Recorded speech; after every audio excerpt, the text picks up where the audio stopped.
याद रखें, इस वीडियो में चर्चा किए गए स्टॉक उदाहरण के लिए है और खरीदने या बेचने की कोई सलाह नहीं है। मैं केवल एजुकेशनल वीडियो बनाता हूं और खरीदने या बेचने की कोई सलाह नहीं देता हूं। दोस्तों नमस्ते।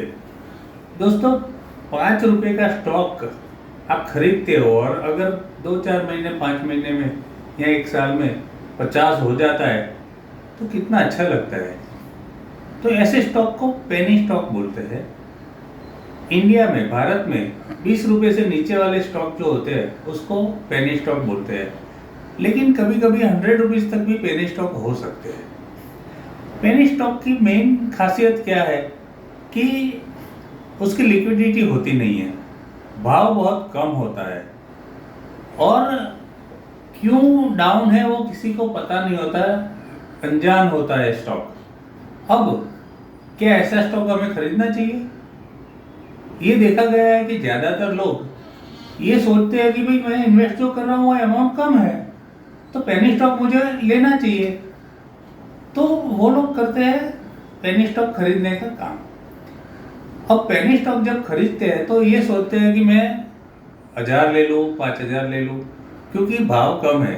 कभी कभी तो 2 रुपये वाले भी होते हैं, लेकिन ऐसे पेनी स्टॉक में कमाने का चांस यानी कि 10% ही चांस रहता है कि आप कमाओगे, तो बाकी का तो आप लॉस ही कर रहे हो।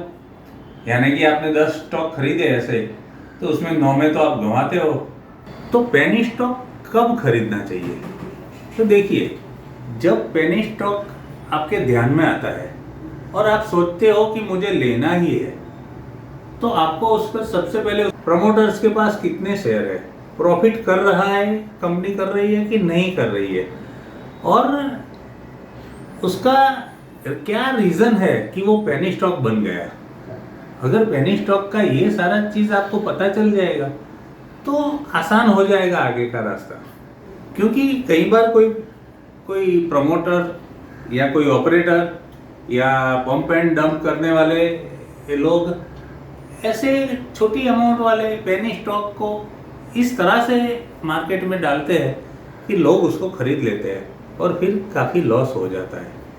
तो जब आपने देख लिया फंडामेंटल्स, प्रमोटर्स का स्टेक देख लिया, अब लॉस है उसका रीज़न देख लिया और वो रीज़न दूर होने के चांसेस देख लिए, कोई गवर्नमेंट पॉलिसी चेंजेस का कोई पॉइंट है कि नहीं वो देख लिया है, लेकिन जो भी खरीदेगा पेनी स्टॉक तो यही समझ के खरीदेगा कि अगर ये पैसा पूरा का पूरा डूब जाता है तो उसे कुछ भी दर्द होना चाहिए नहीं, तभी ये पेनी स्टॉक में आगे बढ़ना है। अब स्टॉक आपने खरीद लिया तो वो कब बेचना चाहिए वो भी बहुत इंपॉर्टेंट होता है इसमें। क्यों? क्योंकि एक तो छोटी अमाउंट का स्टॉक है, उसका लिक्विडिटी कम होता है, कोई खरीदने वाला मिलेगा या नहीं मिलेगा वो भी क्वेश्चन होता है। ये सारे पॉइंट्स देखते हुए आपको कब खरीदना चाहिए, कब बेचना चाहिए, आओ मैं एक उदाहरण से आपको दिखाता हूँ। ये उदाहरण से आपको पता चल जाएगा कि कौन सा स्टॉक कब खरीदना चाहिए और कब बेचना चाहिए। जैसे कि यह उदाहरण है सुज़लोन का।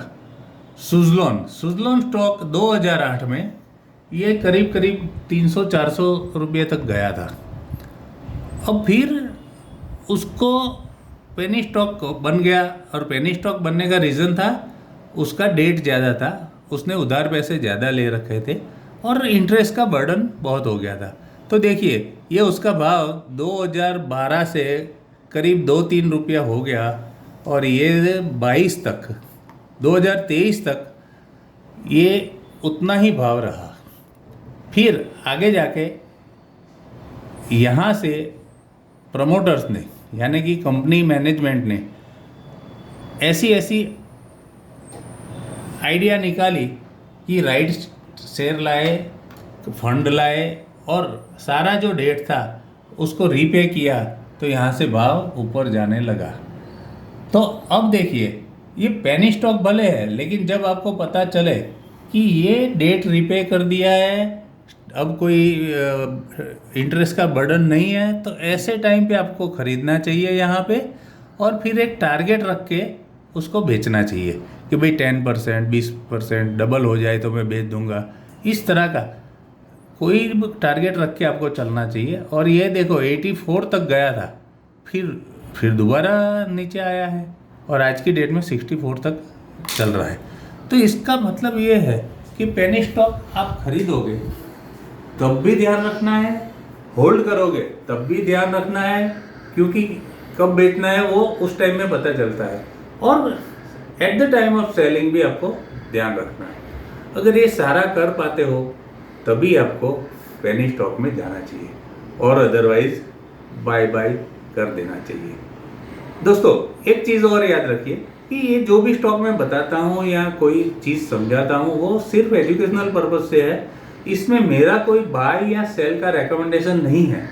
किसी स्टॉक का उदाहरण अगर दिया भी है तो भी वो उदाहरण के तौर पे है, वो बाय सेल का कोई रेकमेंडेशन नहीं है। थैंक यू दोस्तों।